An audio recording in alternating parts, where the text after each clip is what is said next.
काँग्रेस पक्षाची नुकतीच सभा पार पडली।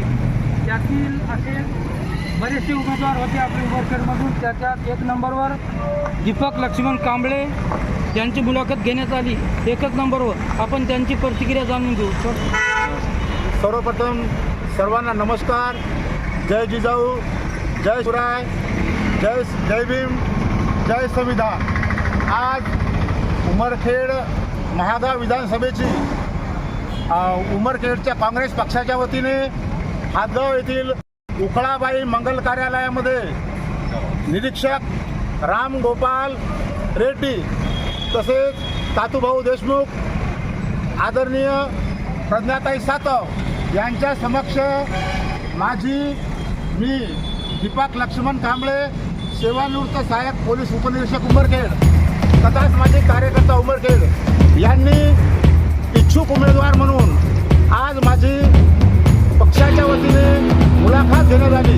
त्या पक्षाच्या वतीने आदरणीय तेलंगणाचे आमदार राम गोपाल रेड्डी साहेबांनी यांनी सांगितले की मी पोलीस विभागातील कर्मचारी असून 25 वर्ष जनतेची सेवा देण्यात आली आहे आणि हे सेवा देताना या भागातील प्रत्येक गावामध्ये आणि प्रत्येक खेड्यामध्ये मी पोहोचलेला असून माझी उमेदवारी जर निश्चित करण्यात आली तर उमरखेड विधानसभामध्ये मागील 2 वेळा भाजपच्या वतीने उत्तमरावजी इंगळे हे 2 वेळा आमदार झालेले आहेत। त्यामुळे पक्षश्रेष्ठीकडे मी मागणी केलेली आहे की माझी उमेदवारी निश्चित करावी।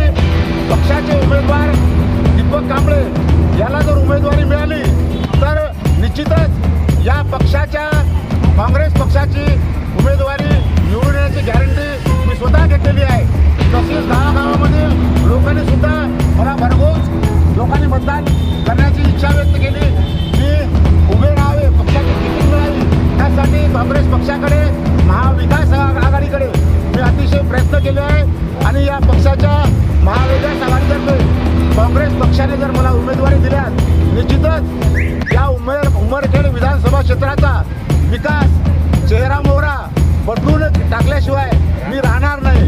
आणि माझ्या पाठीमागे अनेक गावातील सामाजिक कार्यकर्ते आहेत, सर्व पक्षाचे पदाधिकारी आहेत, सर्व पत्रकार बांधव आहेत। त्यामुळे मी जास्त न सांगता पक्षश्रेष्ठीने तसेच या पक्षाचे जे माजी आमदार विजयराव खडसे असो किंवा प्रकाश पाटील देवसरकर असो तसेच या पक्षाचे दत्तरावजी शिंदे तालुका अध्यक्ष तसेच शहराध्यक्ष नंदुशेठ अग्रवाल, गोपाल भैया अग्रवाल, तातूजी देशमुख, रामभाऊ देवसरकर या सर्वांनी माझ्या या उमेदवारीचा विचार करावा आणि मला उमेदवारी द्यावी।